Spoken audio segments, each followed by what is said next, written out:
Fran Brown is also an elite recruiter. That is not up for debate. He is the best thing to happen to Syracuse football recruiting in well over 20 years. And we're going to detail that right now here on Locked On Syracuse. When Fran Brown was hired by Syracuse, it was late in 2023. It was going into, obviously, the 2024 season. Fran Brown was named, I believe it was by 24/7 Sports, the number one overall recruiter in the nation. That was while he was at Georgia. And while that may not seem that impressive, I mean, he's recruiting for Georgia. A lot of people can recruit for Georgia. He was named number one. And so he had the reputation of being an ace-level recruiter. And since he has gotten to Syracuse, relative to Syracuse standards, he has significantly elevated Syracuse recruiting. And I do believe that he is an ace-level recruiter. Let's go over recruiting rankings per 24/7 Sports composite since Fran Brown has taken over. And then after, we'll talk about what it was like before Fran Brown took over as the Syracuse head coach. In 2024, Syracuse had the 37th overall recruiting class in the country. In 2025, Syracuse had the 44th ranked recruiting class. In 2026, so this upcoming one, Syracuse has the 23rd overall recruiting class in the nation. By the way, you can go check 24/7 Sports right now. Syracuse has not had a top 30 national recruiting class since 2001. It's been a long time, 25 years since Syracuse even had a top 30 recruiting class. And meanwhile, we're talking about 23. That's top 25 in the nation. Not to mention, Fran Brown recruited the first 5-star player to Syracuse. Of course, I'm talking about Calvin Russell, the wide receiver, in well over 20 years. So that's pretty good. But what was it like before Fran Brown? The 10 years before Fran Brown took over as the Syracuse head coach. You ready for these recruiting rankings? Because there's only one top 50 class. Only one. Meanwhile, Fran Brown has churned out 3 consecutive top 45 class. One inside the top 40, another inside the top 25. But let's do it. 2023. So the final year of Dino Babers. They had the 88th ranked recruiting class in the nation per 24/7 Sports composite. 88. In 2022, it was 68. 2021, 60. 2020, 57.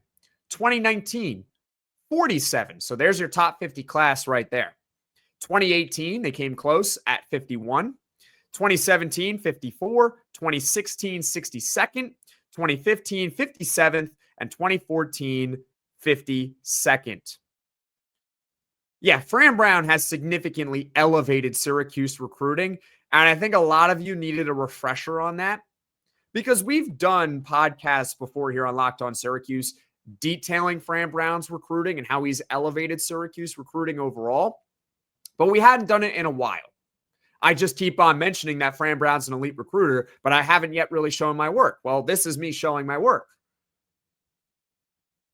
One top 50 class in the 10 years prior to Fran Brown. And when Fran Brown arrives, 3 classes in the top 45, 1 in the top 40, and another in the top 25.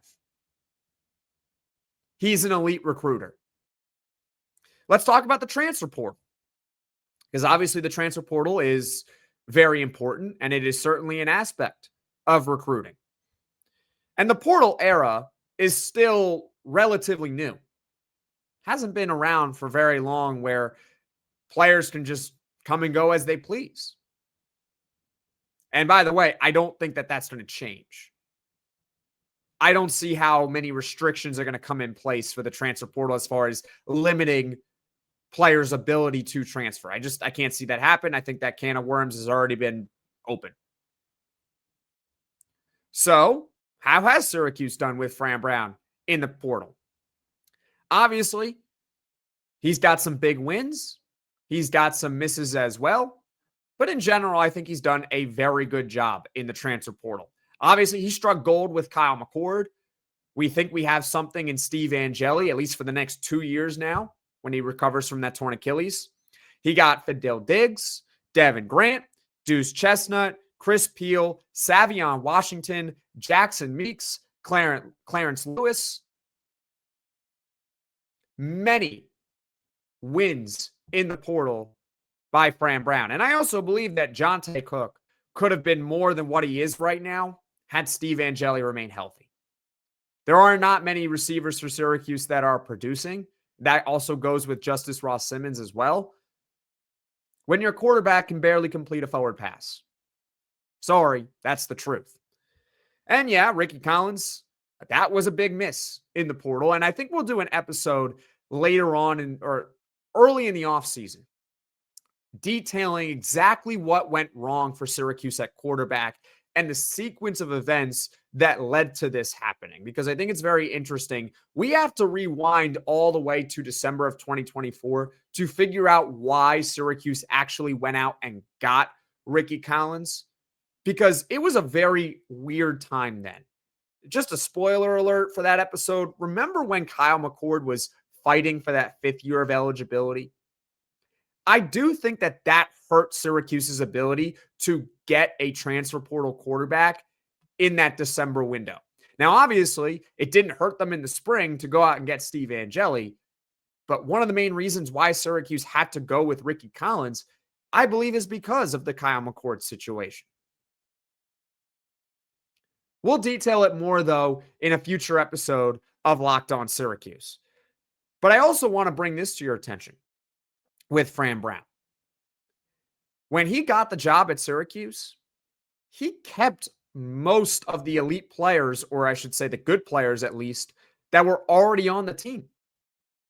And I think that speaks volumes about Fran Brown and his ability to build relationships. Marlo Wax, Aronde Gadsden, Justin Barron, LaQuinn Allen, and others. Elijah Clark. He kept those guys from leaving to the transfer portal. It would have been very easy for all of those guys to say, well, Syracuse fired Dino Babers. I'm going to the portal. I'm going to shop myself and see what other programs are looking out there. But Fran Brown was able to convince those guys to stay. And of course, he then adds on to it in the transfer portal by getting a guy like Fidel Diggs and getting a guy like Kyle McCord.